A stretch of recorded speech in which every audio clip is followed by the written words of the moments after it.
มีคนเสียชีวิตอยู่บ้านบ่โดยอ๋อ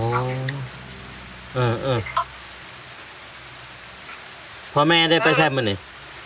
พ่อหมู่อยู่บ้านคือกันแบบบ่ได้ไปสักเราจักมื้อเราถล่มมานี่2-3 มื้อ2-3 มื้อไปไปรุ่นเราเป็นยังเสียบัดนี้พยานในโตเราเนี่ยเราป่วยดุนแล้วนะอ๋อถ้ามีว่าสิเข้าไปหาฉันสิบ่ได้เข้าไปแล้วบัดนี้โดยเป็นปีใครพูดโอเคก็มีคนเสียชีวิตอยู่ในบ้านพอดีพอเราก็ได้หยุดเฮ็ดเวียกนะหยุดเฮ็ดเวียกแล้วก็ทั้งทีมงานหรือว่าทางบาโคเองก็บ่สามารถเข้าไปได้ในบ้านเขาเจ้าพี่น้องเนาะแปลว่าเกินว่าคลำแต่ว่าคนในห้ามออกคนนอกห้ามเข้านั่นแหละพี่น้องเนาะอีกของ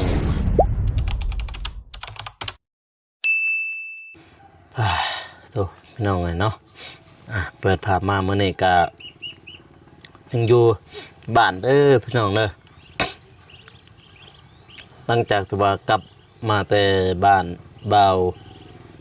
ทรายเนาะพี่น้องเนาะมื้อนี้ก็ยังอยู่เฮือนอยู่ซ่านพี่น้องเนาะแต่ว่ามื้อนี้ก็ถือว่าฝนสิตกเด้อพี่น้องเด้อเบิ่งทางบ้านพุ่น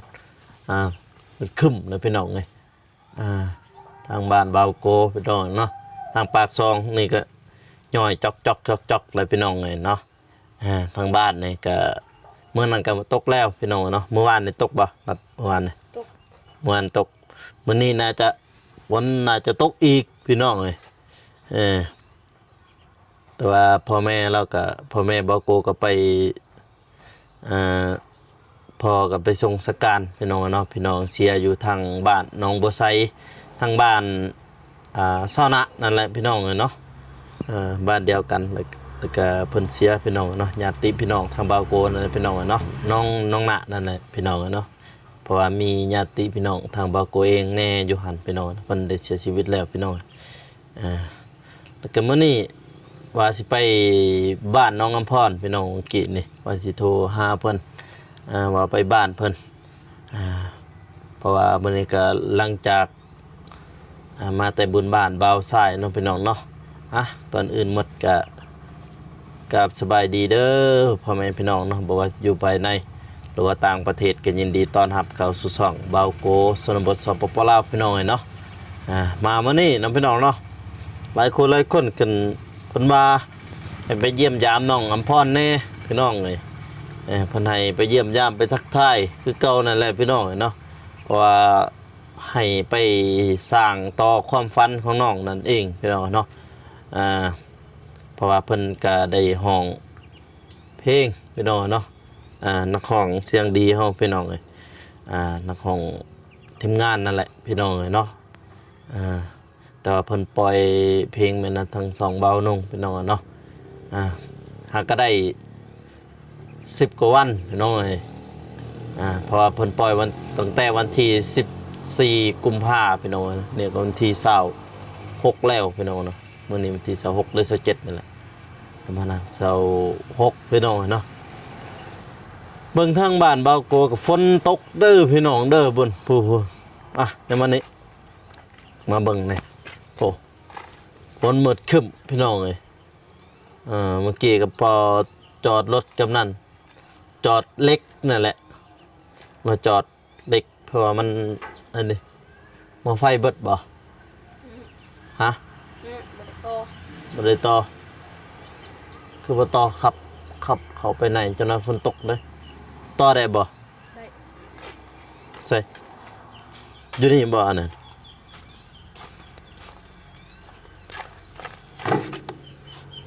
เดียวเต้บ่ได้ต่อนี่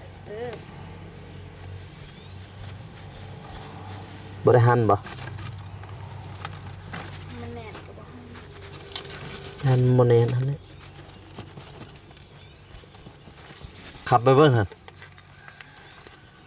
ขับเข้าไปในยามฝนตก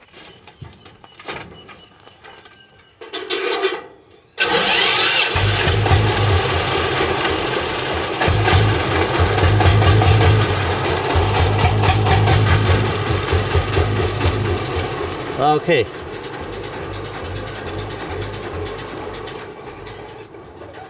ย่านฝนมันสิตกแล้วพี่น้องเลยเบิ่งโอ้มืดขึ้นมาได้ทางบ้านเบาโกเลยเพราะว่าระยะนี่พี่น้องนะฝนจะตกทางบ้านพี่น้องนะเพราะว่าฤดูแล้งพี่น้องนะใช่เลยกบมังลำใหญ่กบอันนั้นตัดแล้วบ่ทุเรียนหงม่วงก็บ่ทันได้มากพี่น้องเนาะอินเตอร์กกกระโดอยู่ฮะ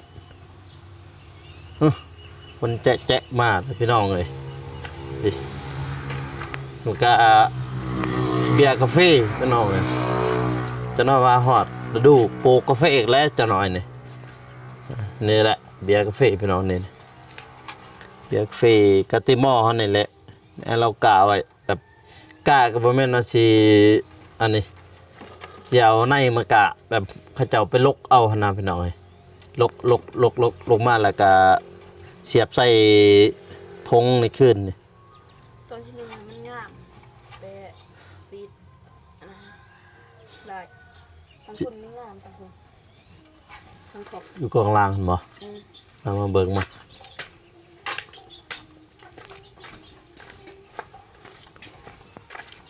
จะน้อยว่าสิเข้าไปหาน้องอำพรจะอยู่บ่นี่บ่โอ้งามเลยนี่พี่น้องเอ้ยกูกะเพกะติมอหั่นนี่แหละพี่น้องอันนี้แม่ซีดยังเบิ่งนะ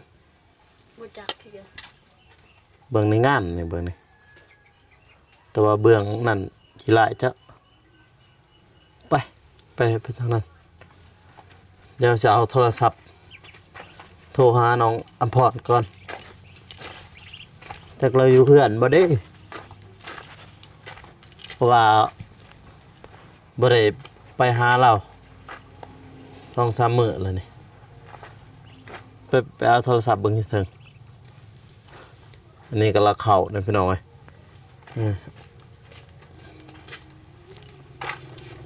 นี่แหละอยู่เพื่อนอยู่ซ่านพี่น้องเอ้ย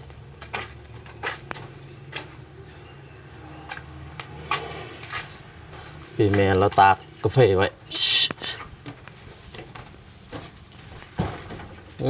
ฝนมาแล้วพี่น้องเอ้ยฝนตกแล้วโทรหาน้องอภรก่อนพี่น้องจะเพิ่นอยู่เพื่อนบ่มื้อนี้ว่าสิเข้าไปหาฮัลโหลสบายดีเอ้า ผมเอาไปตอบใช่เอ๊ะสมุยโค ใช่แล้วน้องอภรสบายดีถ่ายคลิปอยู่นี่เฮ็ดหยังอยู่หั่นมานี่เถิงอยู่เพื่อนบ่อ๋อบ่ได้ไปใช้บ่มื้อนี้ บ่คนเสียชีวิต ฮะ มีคนอยู่บ้านบ่ได้ไปไส มีคนเสียชีวิตอยู่บ้านบ่ โดย อ๋อพ่อแม่ได้ไปใช้มื้อนี้ บ่หมู่อยู่บ้านคือกันแบบบ่ได้ไปไส เราบ่ได้เฮ็ดเฮือนบ่มื้อนี้ คาล่ำบ่ได้เฮ็ด คลำบ่ได้เฮ็ด โดย อ๋อจักมื้อเขาคลำมานี่ 2-3 มื้อ 2-3 มื้อ เว้ย อ๋ออันนั้นฝนตกแล้วว่าทางนั้น ตก ตกแล้วทางนี้ก็ตกคือกันนี่ฝนหากระตกแสดงว่าพวกน้องออกไปใช้บ่ได้แล้วเนาะอยู่ในบ้านแล้วเนาะมื้อนี้เนาะ โดย อ๋อว่าสิไปหาสมิทอันนี้ก็ฝนตกแล้วทางนี้นี่ฝนแห้งอยู่บ่ทางนั้น บ่ อ๋อทางนี้ก็กำลังฝนคือกันนี่ฮะก็ตกเมื่อกี้นี่คนเสียเอาคนเสียชีวิตผู้หญิงหรือผู้ชายเสีย ใต้ ผู้เฒ่าบ่ วัยรุ่น อันเราเป็นหยังเสียบัดนี้ ขยันในโตเราเนี่ยเราป่วยด้นแล้วนะ อ๋ออ้ายฝนตกเลยทางนี้นี่โอเคสันเอาถ้ามีว่าสิเข้าไปหาฉันสิบ่ได้เข้าไปแล้วบัดนี้ โดย ไปตีไทยคือ โอเคสันนะบ๊ายบาย โดย เด้อบ่ได้เข้าไปหาซ้ำพี่น้องเลยอันนั้นเพราะว่ามีคนเสียชีวิตอยู่ในบ้านเราก็เลยบ่ได้เข้าไปจักทีมงานไม่ใช่มื้อนี้บ่าวสายก็ได้โอ้บ่าวสายยังอยู่อันนี้พี่น้องเนาะยอเสาจนต้นเสาเฮือนบ่าวหนุ่มเราอยู่ถึงพุ่นบ่ได้ไปซ้ำน้องนะอีกอย่างก็ฝนตกแน่พี่น้องเนาะเพราะว่ามีคนเสียชีวิตอยู่ในบ้านน้องอำพรพี่น้องเนาะก็เลยบ่ได้ไปพี่น้องนะบ่ใส่ย่อเสาเฮือนอ้าย4ต้นเฮือนครัวโอ้โดยโอเคซะนะฝนตกแล้วบ่ทางนั้นทางบ้านข่อยฝนตกแล้วนี่บ่ใส่เพิ่นพอเพิ่นไปเฮือนบ่าวนงพี่น้องนี่เพิ่นไปอันนี้ไปย่อเสาเฮือนครัวล่ะเสาเฮือนครัวแล้วก็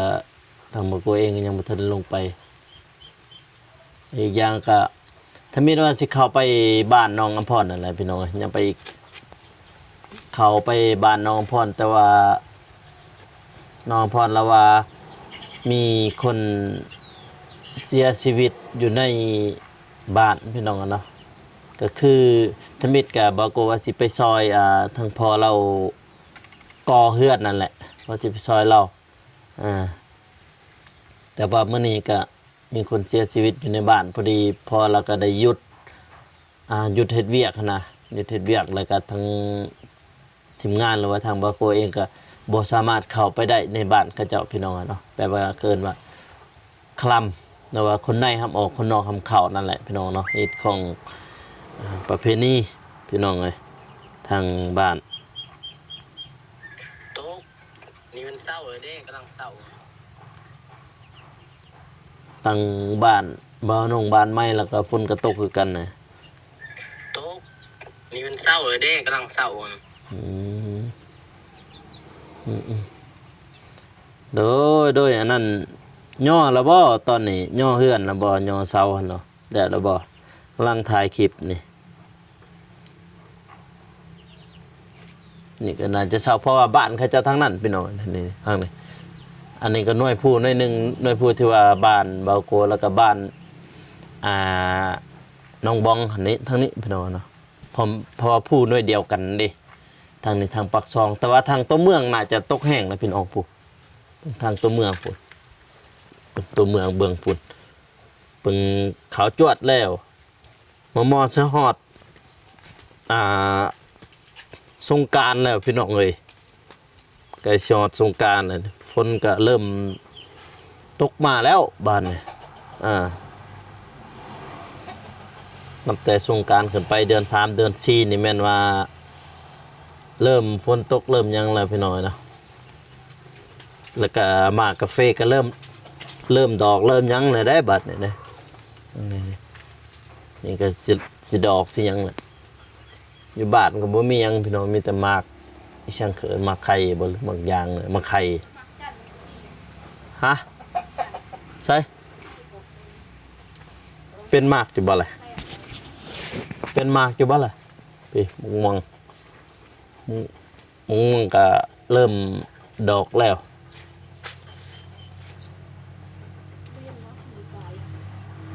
เป็ดไก่ก็บ่มีดอกพี่น้องเลยเป็นลกซื่อๆหมักยางเบิดเลยเนาะใช่ 2หน่วยพุ่นอยู่เถิกพุ่นจึกสุกแล้วบ่ม่วงก็หากะดอกพี่กายก็พอได้กินอยู่พี่น้องเอ้ยม่วงนี่พี่อยู่บ้านตะกี้อยู่นี่น้ำสางพี่น้องเอ้ยน้ำสางแต่ว่าย้ายขึ้นไปเบื้องเทิงแล้วอยู่บ้านบาโกพี่น้องนะประมาณนั้น